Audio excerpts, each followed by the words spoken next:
Well, I think that we should, if you're okay with talking about the departure, the transition away from working with Saxon. Yes, I knew it. Yeah, I Very heard good. you kick Saxon out. Is that true? No, Oh. that's not true. Maybe no.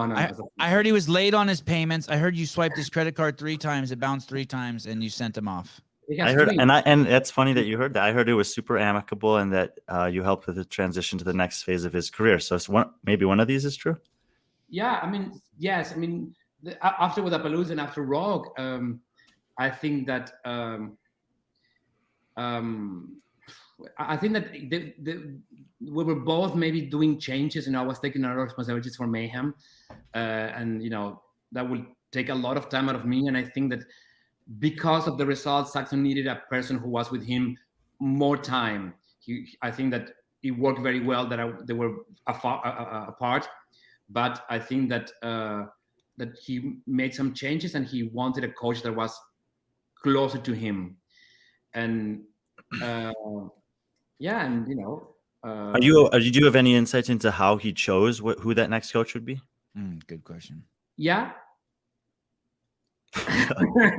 Well, I mean, here's the thing: he was fifth place at the games last year. I'm sure that he could have had his choice to go anywhere he wanted, and people would have been happy to coach him. He's one of the greatest athletes on the field. I mean, it's an extraordinary athlete, and it's a pleasure to work with him.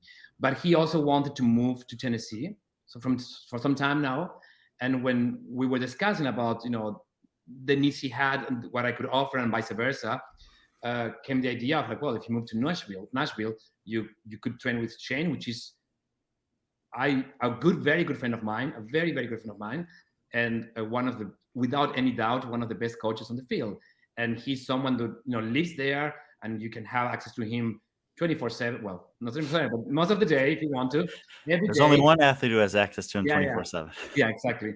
And but it felt a right decision for him to do, and I completely supported that. And I even talked myself to Shane about it.